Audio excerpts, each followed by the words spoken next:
This is AM 950 KTNF, the progressive voice of Minnesota. You're listening to or watching on YouTube, The Gailey Show. I'm your host, JP Darbagosian.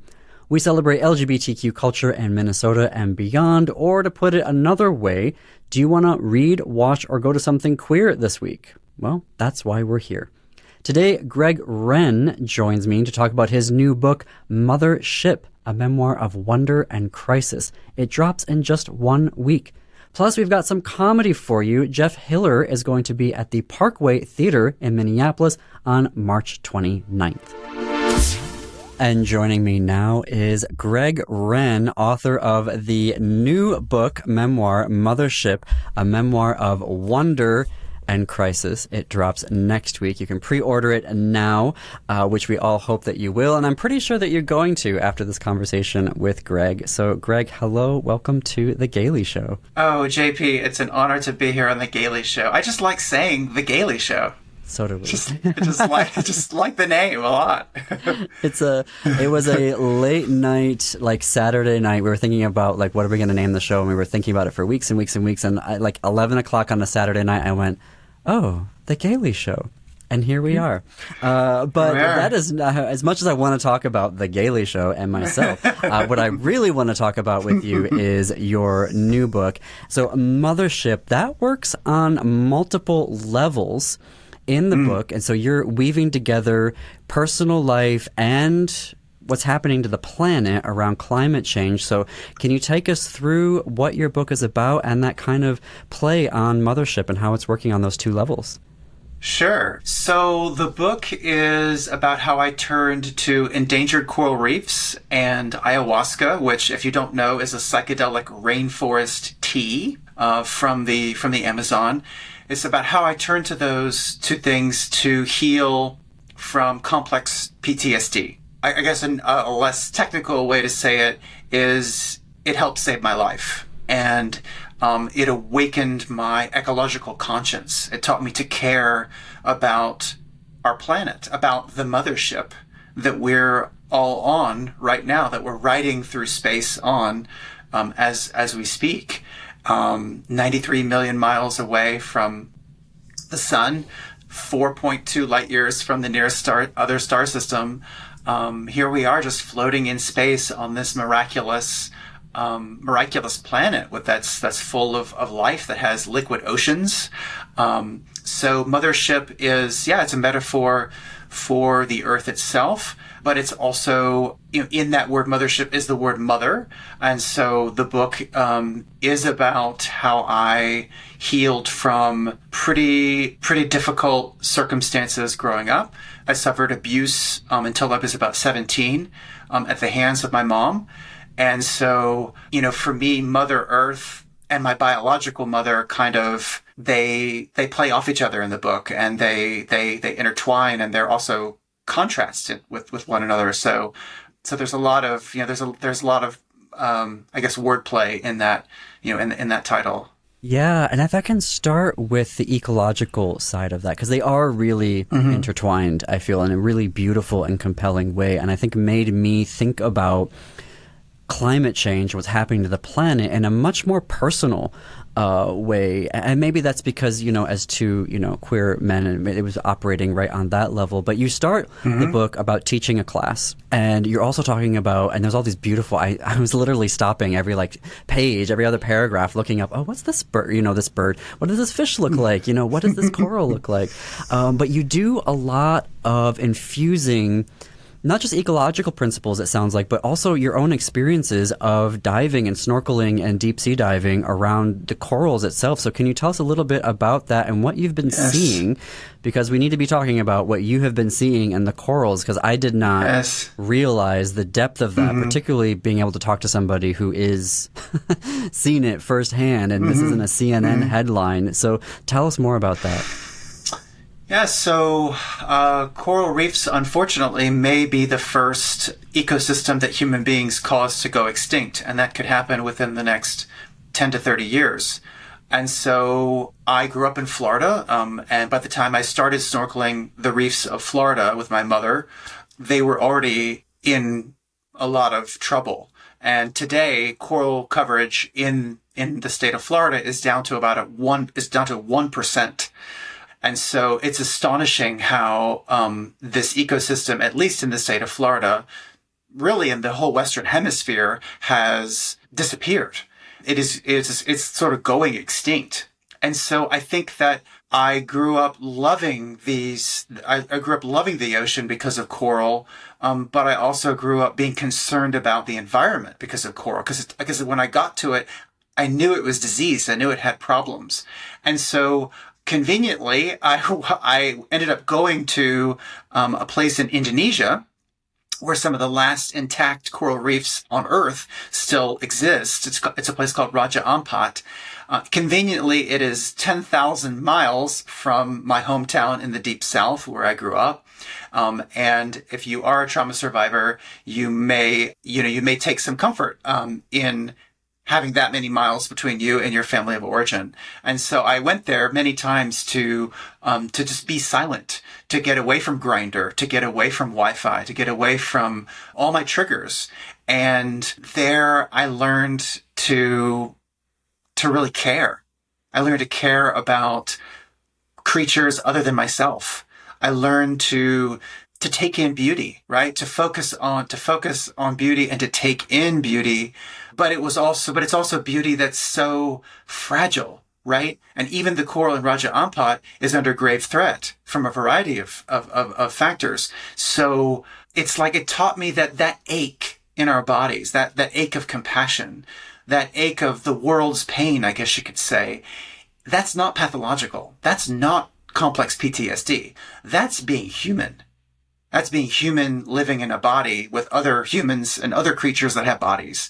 So this place in Indonesia, Raja Ampat, was extremely important to me, and I talk about it in the book. And it was my ecological teacher, you could say, and helped me, I guess, to reestablish a sense of safety in my body. And LGBTQ people, many of us struggle with that sense of safety in our very bodies. And nature can do that. You don't have to travel 10,000 miles from your house to do that. You can do that lots of places. And so nature was that mental health resource for me. Can I ask about that? Because I love the idea of like diving. But then when I learn about what it takes, it feels like there's a lot of pressure. And it feels like there's a lot of like, I don't know if I'd get claustrophobic or not. So talk to me about that process of, you're talking about feeling safe in your body. What was it about the diving that was doing that for you? Well, because I didn't have to walk. I was floating. And so I was floating, and I could, in a sense, forget my body, right? Astronauts train in huge swimming pools to simulate zero G. And so it was a way for me to forget my traumatized body, to be floating in the ocean, kind of almost baptizing myself, rebaptizing myself on my own terms. I love that. Mm-hmm. I'm really glad I asked that question. Mm-hmm. I'm glad you did too. But it is dangerous. But it can be very dangerous. I mean, it is. And now that I'm married, I'm loath to really go back into the water, with a tank, to go 100 feet under the surface of the ocean, because accidents do happen. There are dangerous things that can happen. But at the time, I didn't care. I don't think. I think I didn't value my life as much as I do now. And so in a way, I liked the thrill of that. I liked the riskiness of that. It's complicated, JP. It's very complicated. It is. Well, everything about trauma is complicated. And I really appreciated from how you were unpacking complex PTSD throughout the book. Because I think a lot of people will recognize, PTSD, and they'll ascribe that to certain symptoms and to certain populations, primarily like veterans.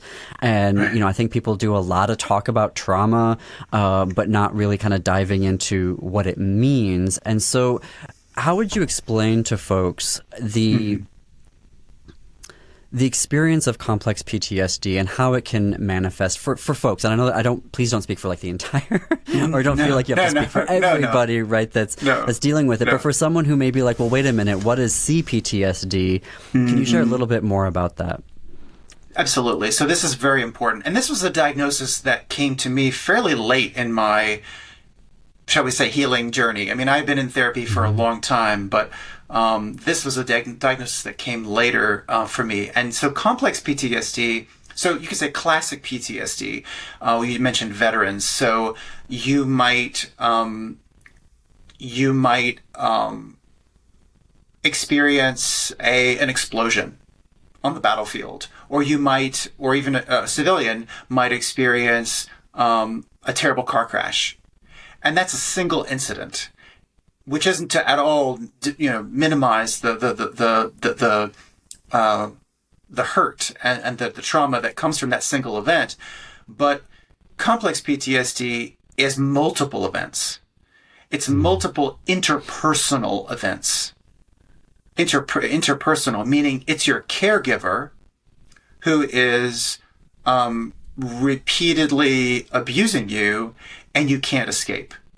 And so it's interpersonal, and it happens many, many times over a long period of time. It's also known as, you could call it complex trauma, you could call it developmental trauma, relational trauma, but it's interpersonal. And so a veteran who has experienced a terrible explosion on the battlefield, when they hear a car making a loud noise on the street, they might have a flashback. So my trigger was not an explosion. My trigger was bonding. Just bonding with someone could be very panic-inducing for me. And it is a disorder of trust, because you learn to distrust the very act of bonding, because your benchmark for love is so messed up, is so messed up. And in my case, it was my mom.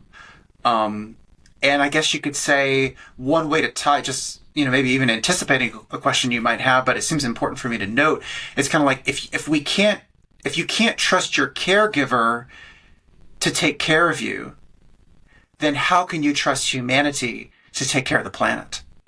And that's a huge aha for me that's at the center of this book.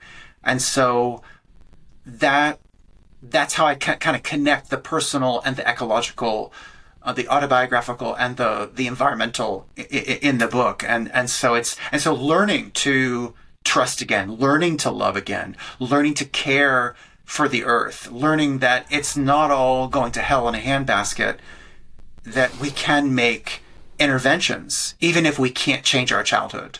There are so many powerful interventions that as LGBTQ people we can undertake, and so there's hope, but there's also a lot of work to be done.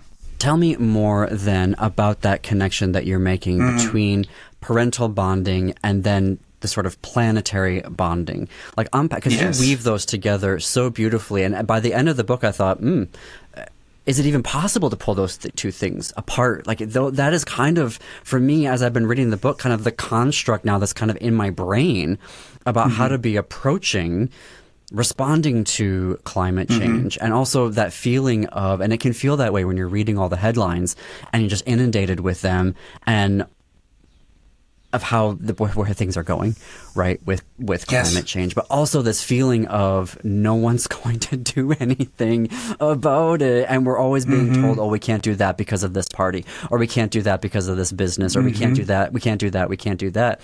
And so talk us through a little bit more, if you don't mind, that kind of, is it an inextricable link between the two of parental bonding and planetary bonding? I think for me, I've come to realize that those are maybe one and the same. Maybe in my most enlightened,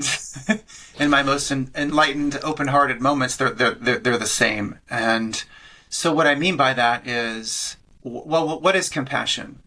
Compassion, my teachers have taught me, is the quivering of the heart in response to suffering.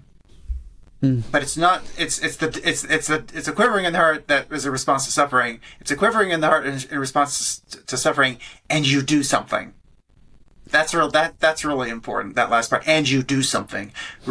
Compassion, it's been said, is a verb. It requires direct action. It's not just I'm in your shoes and I'm feeling what you feel. No, It's seeing someone in distress in the distance, and you run to them to help them. And so the question is, what is a someone? A someone is JP, a someone is me, a someone is one of my students or one of my relatives or whatever, a friend. But what about a river? What about a tree? What about the oceans? What about a shark? What if we extended the same care and compassion that we do to human beings in our best moments? What if we extended that also to lobsters and everything else in the world? Kangaroos, deer, all of that, trees. And so we know that, we know that the planet is in distress, but do we see do we understand the Earth as a living entity? Have we really bonded? I guess the question is, have we really bonded with Mother Earth? Do we feel like we are children, of Mother Earth? And I think that that's what these, the book is also partially about my turning to ayahuasca. And so working with ayahuasca in the Amazon rainforest, I began to feel that the earth was my mother and that the rainforest was my mother. Not like my mother as in it was my mother from childhood, but like my ultimate supreme mother. And so when you feel that you're a child of the earth, then you're not going to do the stupid stuff that you used to maybe do to the earth. Maybe you make better choices. And maybe you recognize that everyone around you is trying their best, and you can extend more compassion to them too, because they too are children of the earth. And so we're all in this together. That's, it all comes down to all these cliches, but that are as true as anything, as real as rocks, to say we're one. We're one. And to know that we're all one means we don't hurt ourselves. We don't hurt other people. And we want to work to restore the balance of the earth, to restore ecological balance. We have to remember that eco, that prefix, comes from the Greek word oikos, which, yes, it's a yogurt, but it literally means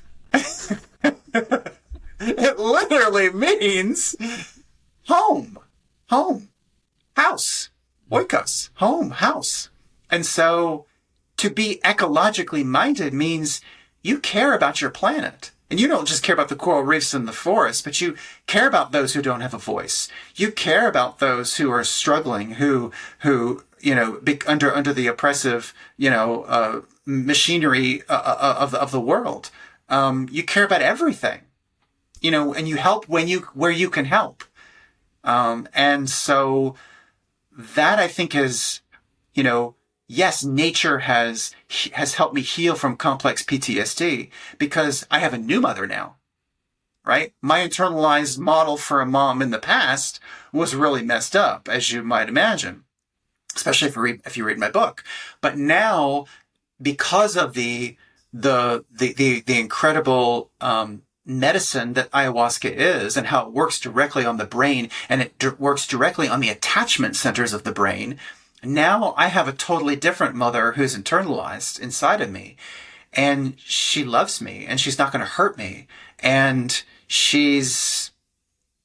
but it's not all about me either. It's all of us. Like we came from her. We're of the earth. I mean, you're made of the earth. I'm made of the earth, and there's no difference really between, like, we really need to think about this difference between humanity and the environment. It's all the same.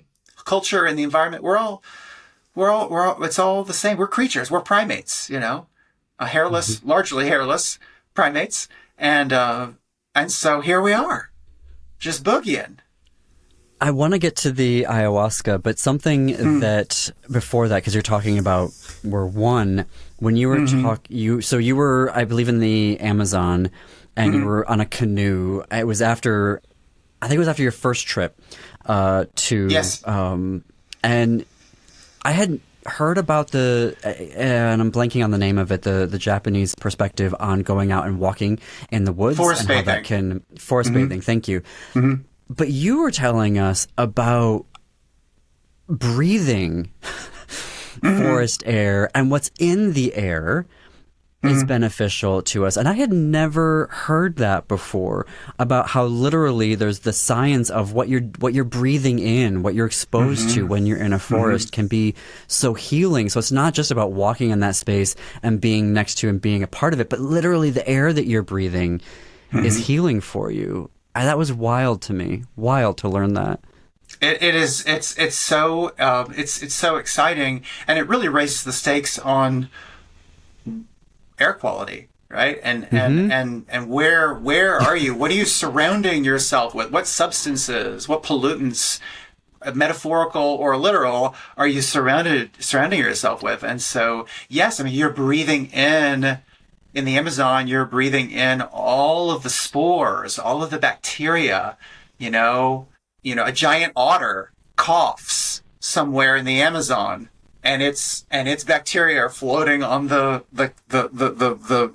floating in the air, and you're all the pollen, all of it. It's just there, and so you're breathing it in, and it becomes part of you, and some of it actually goes through the blood-brain barrier directly into your brain, and so it's wilderness is important.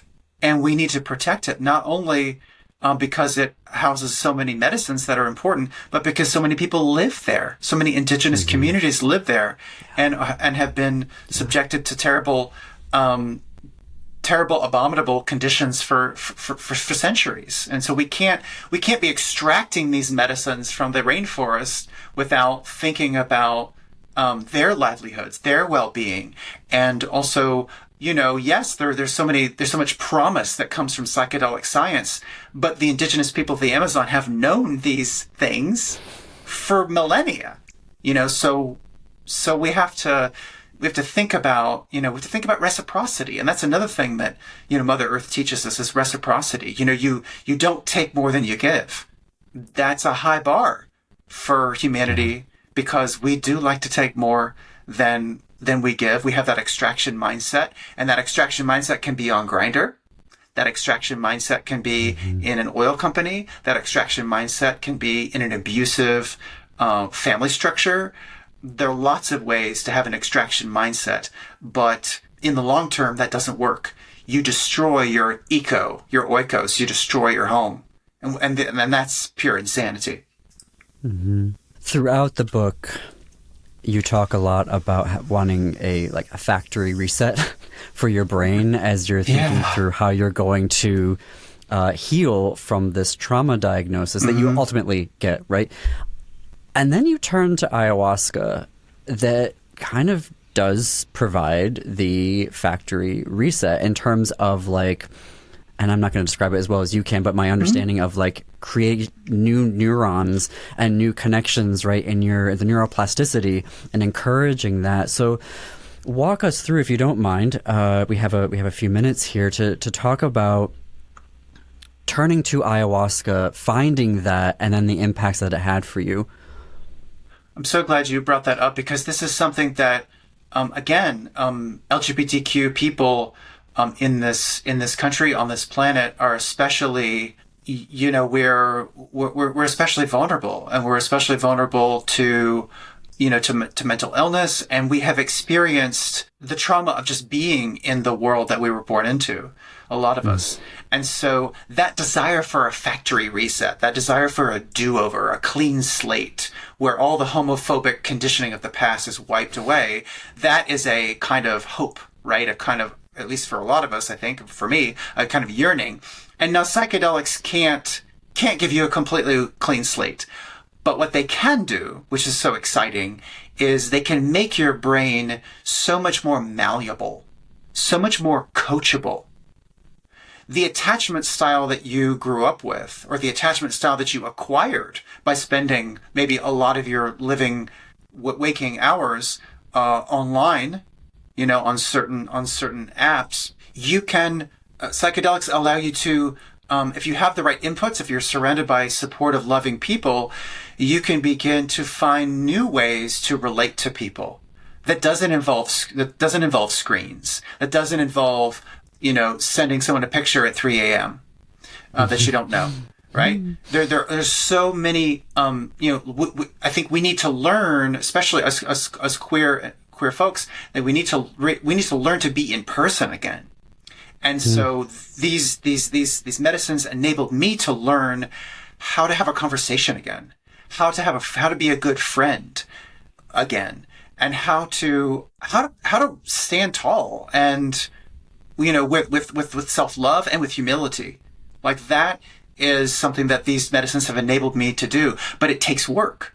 And so that kind of factory reset you're talking about, it's like that. There's the metaphor of sort of shaking the snow globe of the mind, so that all those deeply ingrained patterns and addictions and compulsions and thought patterns, they get covered over with snow, and then you get to ski down the mountain in a different way. You're in Minnesota, so I can all about snow. So and you get to snow down the mountain in a different way, and that's really exciting. And so we have options, and this is why as we kind of come to the end here, this is why it's important. I think especially as a gay man who's also a trauma survivor, and I know so many of your listeners can maybe relate to that.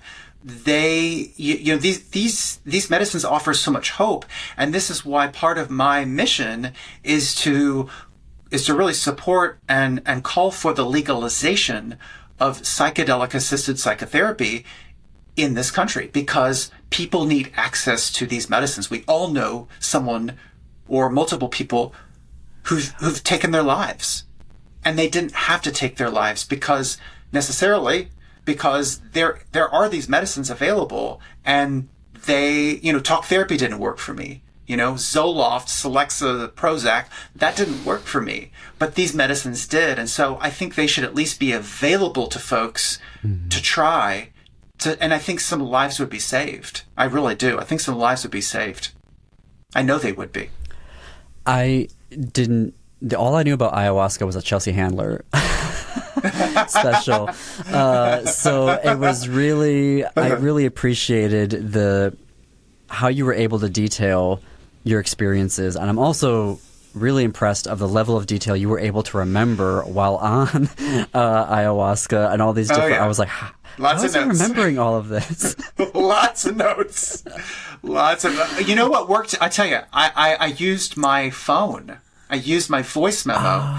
And so I would be, sometimes, folks, listen, I know it's true. I would be on the toilet at 3 a.m. in the jungle after a ceremony, not feeling so great. And I would be talking to my phone, and I would be leaving myself, voice memos to record what had happened. And so that's part of the level of detail. Yeah, that's part of where that came from, is I was very meticulous about recording after each ceremony, because I knew it was important. I didn't necessarily know it was going to go in the book, but I just knew it was important, and I had to record it because I was saving my life. I went there as a psychiatric patient. I didn't go there as a tourist. And I wasn't blind to the realities of cultural appropriation, but I also was absolutely desperate, and was on the verge of ending my life. And so, so the stakes were high, and I took notes, just like my great grandfather. He was a medical school professor, and I think he would have done the same thing, taking little notes. So it's probably ancestral in some way. I love that. There's so much more I want to ask you about, particularly this idea around technology and how technology allows for the connection of queer people who are this massive diaspora, but then also how technology has had a negative impact on the community and sort of atomized us in this weird way. There's other things. I also want to ask you how ayahuasca works with people who have epilepsy. Speaking for a friend. Epilepsy. I don't know. I don't know. That's a really good question. I think you could. As I was reading it, I was like, how would I respond to this? Because there's research about how like street weed works well for people on epilepsy. but it hasn't for me. So I was like, I wonder how ayahuasca.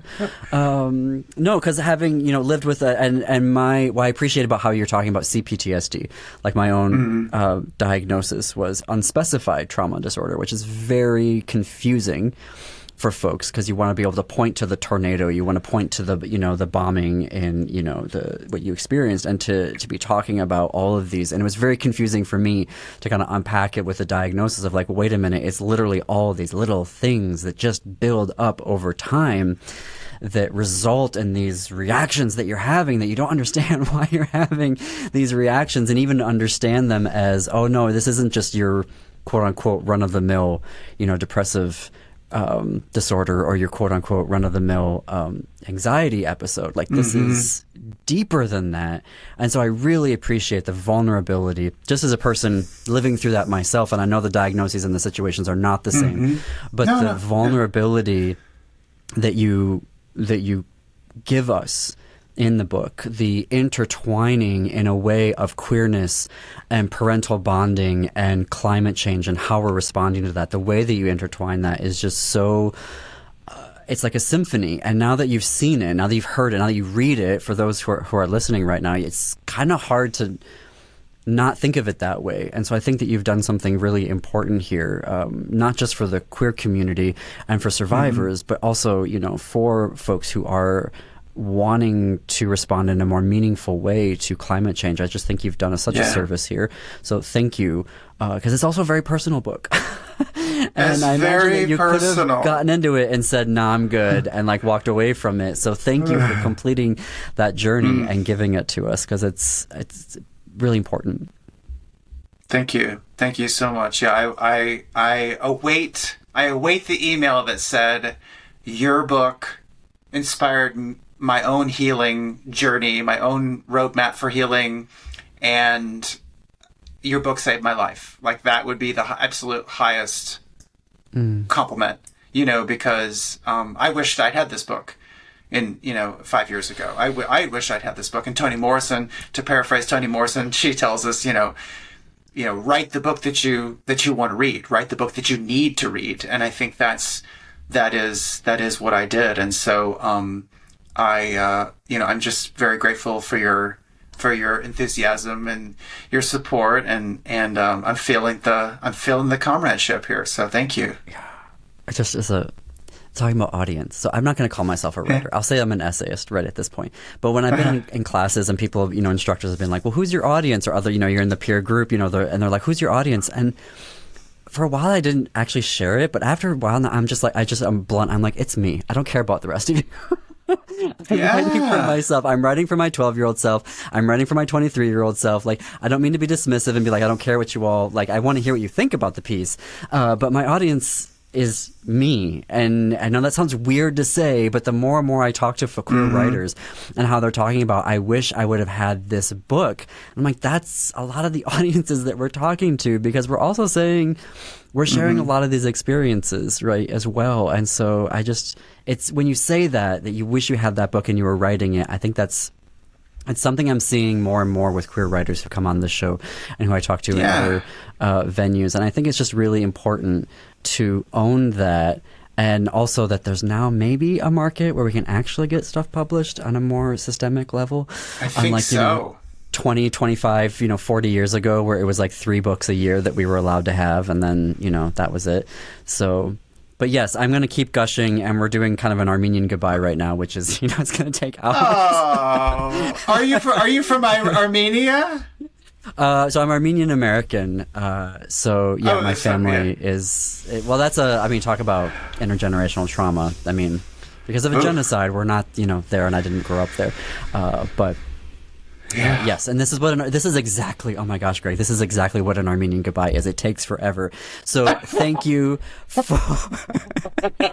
Well, I do the same thing.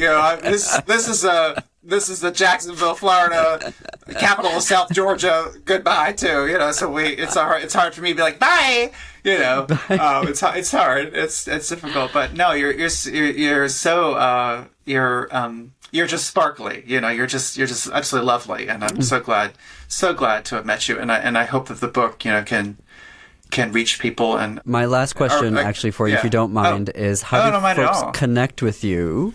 How do folks connect with you if they want to? Sure. There's your website. Is there social media? If someone wants to take a class with you because you are a professor. Oh my gosh. Oh my goodness. Well, yes, you can find me on gregwrenn.com, GregWrenn.com. And on that website, you'll find resources for people who are struggling with mental health, who think they might have CPTSD. If you've had a difficult psychedelic experience somewhere, there are resources on there to connect you with folks you could talk to help integrate your experience. There are resources to help you help the folks of the Amazon, the indigenous people of the Amazon, and to help the rainforest itself. So there's a lot on my website you can check out. So yeah, find me on Instagram. You could find me on Twitter, although I'm not really on there too much, but that's just Greg Wrenn. In terms of a class, I teach at James Madison University in Virginia, but I recently joined the faculty of the Stanford Continuing Studies Memoir Certificate Program. So if you're interested in working with me on your memoir, then you could, of course, reach out to that program and look for a class that I'm teaching. And then my book tour is happening, and so check my website. I may be coming to a city near you. I'll be in West Hollywood, which I'm very excited about, and Palm Springs in the end of April, but many other places across the country. So I look forward to continuing this conversation. This conversation about this ongoing conversation about human destiny and healing. And and I think as queer people, we have a special understanding of what it means to be wounded, but we also are very creative. And we're very savvy, and we always have been, and we always will. And so we can find a way to resist. We can find a way to build something even better together, allies and queer folks alike. So I look forward to moving forward with everyone and meeting people. Yeah. If you are coming to Minnesota, then you have to let us know.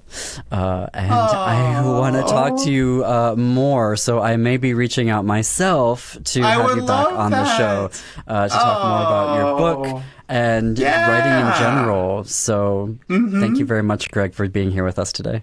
It is truly my pleasure. Thank you. Thank you for creating this space for our community. Mothership, a memoir of wonder and crisis, drops March 26th. You can pre-order it now at our bookstore, powered by bookshop.org. Go to bookshop.org/thisqueerbook. Okay, we've got some comedy for you. Coming to the Parkway Theater in Minneapolis on March 29th is Jeff Hiller.